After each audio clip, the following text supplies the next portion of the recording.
उत्तरकांड 29वां सर्ग।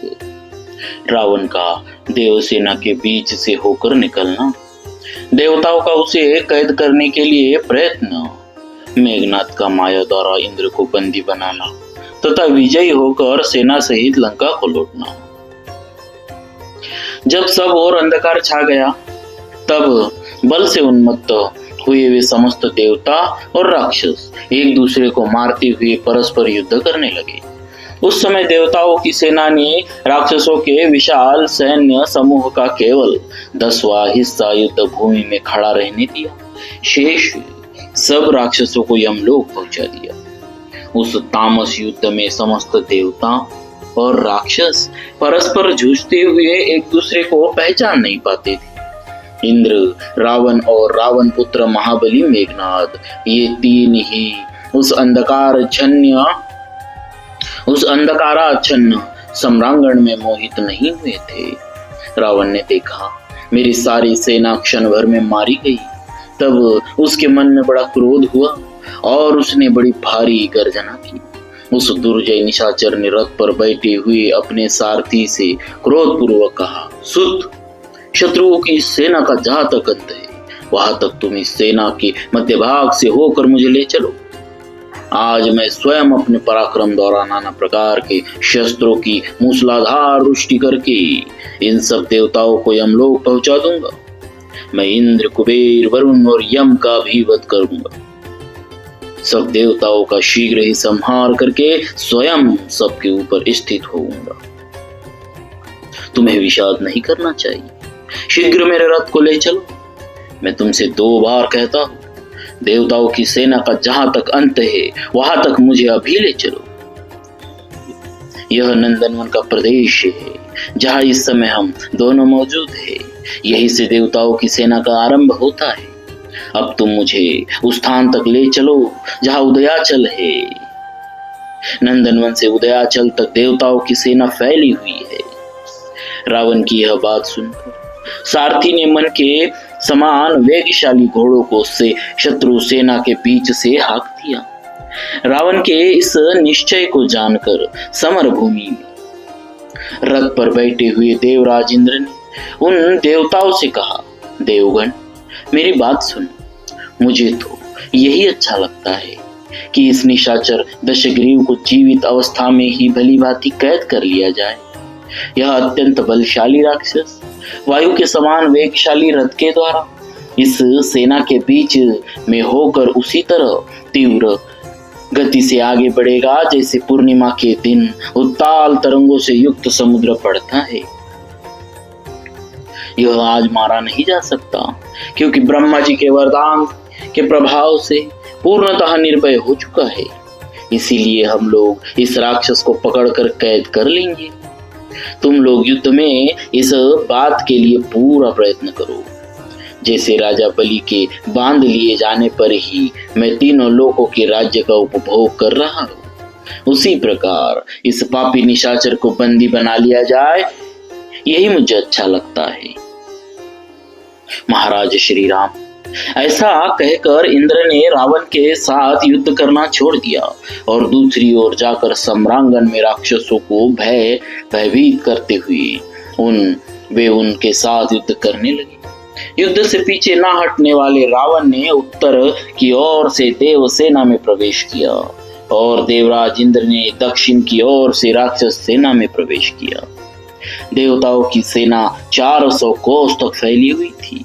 राक्षस राज रावण ने उसके भीतर घुसकर समूची देव सेना को बाणों की वर्षा से ढक दिया। अपनी विशाल सेना को नष्ट होती देख इंद्र ने बिना किसी घबराहट के दशमुख रावण का सामना किया और उसे चारों ओर से घेर कर युद्ध से विमुख कर दिया। इसी समय रावण को इंद्र के चंगुल में फंसा हुआ देख दानव और राक्षसों ने हाय हम मारे गए ऐसा कहकर बड़े जोर से आर्तनाद किया। तब रावण का पुत्र मेघनाद क्रोध से अचेत सा हो गया और रथ पर बैठकर अत्यंत कुपित हो उसने शत्रु की भयंकर सेना में प्रवेश किया। पूर्व काल में पशुपति महादेव जी ने उसको जो तमोमयी महामाया प्राप्त हुई थी, पूर्व काल में पशुपति महादेव जी से उसको जो तमोमयी माया प्राप्त हुई थी, उसमें प्रवेश करके उसने अपने को छिपा लिया और अत्यंत क्रोधपूर्वक शत्रु सेना में घुसकर उसे खदेड़ना आरंभ किया। वह सब देवताओं को छोड़कर इंद्र पर ही टूट पड़ा, परंतु महातेजस्वी इंद्र अपने शत्रु के उस पुत्र को देख न सके। महापराक्रमी देवताओं की मार खाने से यद्यपि वहां रावण कुमार का कवच नष्ट हो गया था, तथापि उसने अपने मन में तनिक भी भय नहीं किया। उसने अपने सामने आते हुए मातली को उत्तम बाणों से घायल करके सहायकों की झड़ी लगाकर पुनः देवराज इंद्र को भी ढक दिया। तब इंद्र ने रथ को छोड़कर सारथी को विदा कर दिया और ऐरावत हाथी पर आरूढ़ हो वे रावण कुमार की खोज करने लगे। मेघनाद अपनी माया के कारण बहुत प्रबल हो रहा था। वह अदृश्य होकर आकाश में विचरने लगा और इंद्र को माया से व्याकुल करके बाणों द्वारा उन पर आक्रमण किया। रावण कुमार को जब अच्छी तरह मालूम हो गया कि इंद्र बहुत थक गए हैं, तब उन्हें माया से बांधकर अपनी सेना में ले आया। महेंद्र को उस महासमर में मेघनाद द्वारा बलपूर्वक ले जाते देख सब देवता यह सोचने लगे कि अब क्या होगा। यह युद्ध विषयी मायावी राक्षस स्वयं तो दिखाई नहीं देता, इसीलिए इंद्र पर विजय पाने में सफल हुआ है।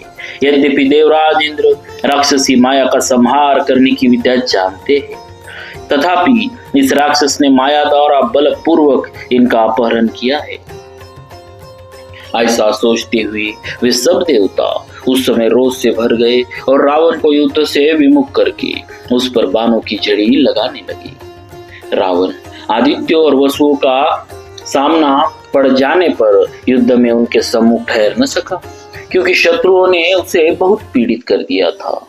मेघनाद ने देखा पिता का शरीर बाणों के प्रहार से जर्जर हो गया और वे युद्ध में उदास दिखाई देते हैं। तब वह अदृश्य रहकर ही रावण से इस प्रकार बोले, पिताजी चले आइए, हम लोग घर चले, युद्ध बंद कर दिया जाए, हमारी जीत हो गई, अतः आप स्वस्थ निश्चिंत एवं प्रसन्न हो जाइए। ये जो देवताओं की सेना तथा तीनों लोकों के स्वामी इंद्र हैं, इन्हें मैं देव सेना के बीच से कैद कर लाया। ऐसा करके मैंने देवताओं का घमंड चूर कर दिया है। आप अपने शत्रु को बलपूर्वक कैद करके इच्छानुसार तीनों लोकों का राज्य भोगिए। यहाँ व्यर्थ श्रम करने से आपको क्या लाभ? अब युद्ध से कोई प्रयोजन नहीं है। मेघनाद की यह बात सुनकर सब देवता युद्ध से निवृत्त हो गए और इंद्र को साथ लिए बिना ही लौट गए। अपने पुत्र के उस प्रिय वचन को आदर पूर्वक सुनकर महान बलशाली देवद्रोही तथा सुविख्यात राक्षसराज रावण युद्ध से निवृत्त हो गया और अपने बेटे से बोला, सामर्थ्यशाली पुत्र, अपने अत्यंत बल के अनुरूप पराक्रम प्रकट करके आज तुमने इस अनुपम बलशाली देवराज इंद्र को जीता और देवताओं को भी परास्त किया। इससे यह निश्चय हो गया कि तुम मेरे कुल और वंश के यश और सम्मान की वृद्धि करने वाले हो। बेटा, इंद्र को रथ पर बैठाकर तुम सेना के साथ यहाँ से लंकापुरी को चलो। मैं भी अपने मंत्रियों के साथ शीघ्र ही प्रसन्नता पूर्वक तुम्हारे पीछे पीछे आ रहा हूँ। पिता की यह आज्ञा पाकर पराक्रमी रावण कुमार मेघनाद देवराज को साथ ले सेना और सवारियों सहित अपने निवास स्थान को लौटा। वहां पहुंचकर उसने युद्ध में भाग लेने वाले निशाचरों को विदा कर दिया। इस प्रकार श्री वाल्मीकि निर्मित आर्ष रामायण आदि काव्य के उत्तरकांड में 29वां सर्ग पूरा हुआ। बोलिए श्री सीताराम जी महाराज की जय। भक्तवत्सल भगवान की जय।